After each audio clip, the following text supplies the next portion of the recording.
guys, OzoneTCG here, and I'm here with James Sheridan. All right, what do you do today? I got second place with pure Kashtira. Oh, nice. Okay. All right, well, let's get right into it, I guess. You want to do the shout outs at the end? Yeah, we'll do shout outs. Well, starting with the main deck, I played 41 cards. For the cash engine, I played 3 Unicorn, 3 Fenrir, 1 Scareclaw Cash, 3 Rise Heart, and then I played the 1 Ogre. I didn't play a trap card in the main because I found that this card has a lot of utility, just being able to rip the top 5 from your opponent's deck and see information. Like a lot of times, game 1 and 2, you can summon this off of your Shangri-Ira if you end on like Fenrir plus Shang. That way you can rip, sometimes you rip one ofs. That combined with the Rise Heart rips, which were insane today, oftentimes you'll put them on having to have extenders that you could possibly rip with these 2. So like, we're Snake Eye, what do you usually banish? Pure Snake Eye? Yeah. Off of this, if I see it, you can sometimes hit like the original Sinful Spoils, the one of.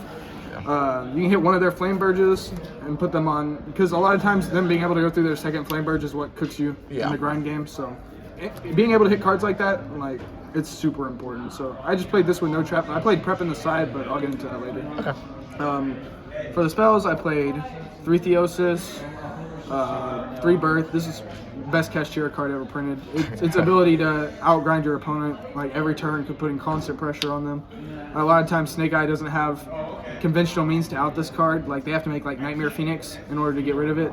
It just puts a lot of pressure, and then against like the branded matchups and the Voices matchups, being able to banish cards from their graveyard was super imperative today. And then I played 1 Terraforming and 3 Planets. I played as much engine as possible. I didn't want to play Tier Limits Kashtira, but I wanted to play as many cash cards as I could game 1 so I could see them, and then games 2 and 3 I side out usually like a Rise Heart, a Theosis, and this Ogre going second, and comes back in game 3 if you go first. You just want to see cash cards, it's really important. So for the non-engine, I played 2 Talents and 3 Pros. This card, I've seen people playing Desires, but being able to look at the top 6 like and see big blowouts going second and going first is super important. So I just prefer this.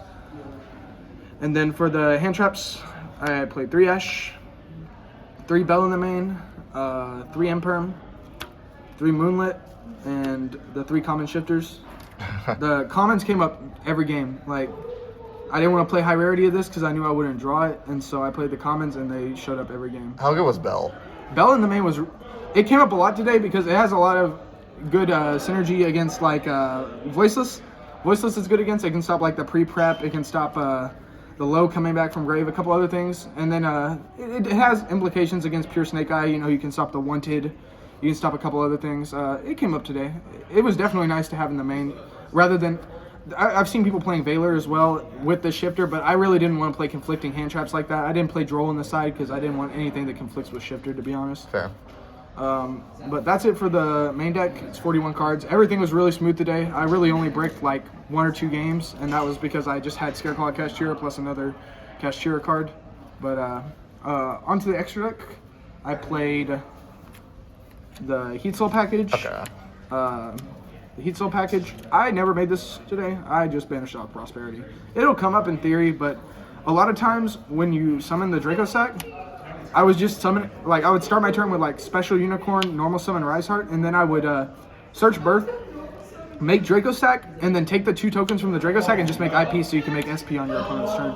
And that came up a lot more today than this would have ever. Have you got a nib at all today? I got nibbed once, but I have Birth in hand, so I was able to play through the nib. But other than that, no. A lot of times, game 1, I would end on like just Shangri-Ira with a Fenrir. So games 2 and 3, they would side out the nib, and it wasn't really relevant because then you could, games 3, you could start your turn with like this combo to make the SP during their turn, and that really comes up a lot, especially if they side out the nibs. And for the rank 7s, I played Shangri-Ira, the 2. I don't think I summoned 2 today. I think 1 just got banished off Prosperity all day. I played this. Also got banished off Prosperity. Never summoned it once. Played these 2. This card's amazing. This is like the utility of Dark Armed is insane to be able to clear boards and banishing your own Theosis or another shifter from grave so you can shift it to them twice. Like plays like that are insane. And then I played Typhon. It helped me out like today. My voice opponent made Mirror Jade under shifter, and I just bounced it back. And then being able to like take one of their lower attack point monsters and then slap a Typhon on like your big guy that can't attack is a lot of easy ways to make lethal pushes out of nowhere. This I didn't summon today. I never really came up. It got banished a couple times off Prosperity. And then this card came up every other game.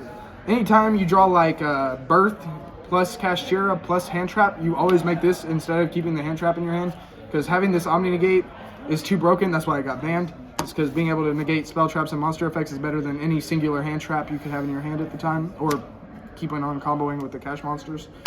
The Vex deck performed really well today. In hindsight, probably cut the Flare Metal. I don't know. It comes up in theory. But onto the side deck, I played Back Row Removal, the 2 Lightning Storms, and the 1 Feather Duster.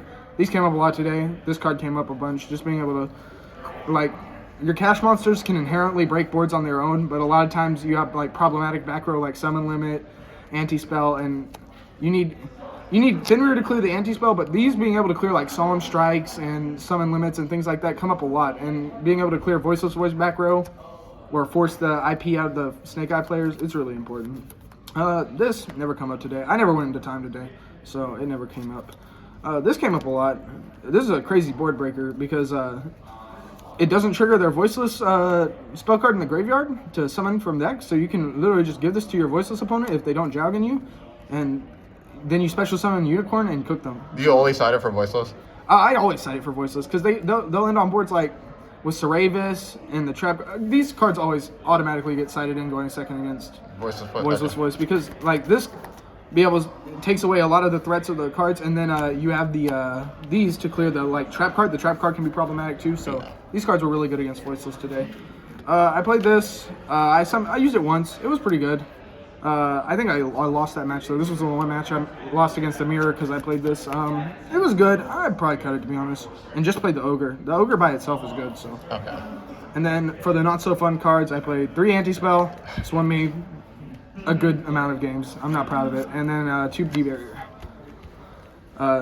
This has a lot of utility against Voiceless Voice, Branded, the Rogue matchups that you have problems with, and usually you side this into most anything going first. And if you see it with like Shangri or up, you win. So. Are there any changes you'd plan to make?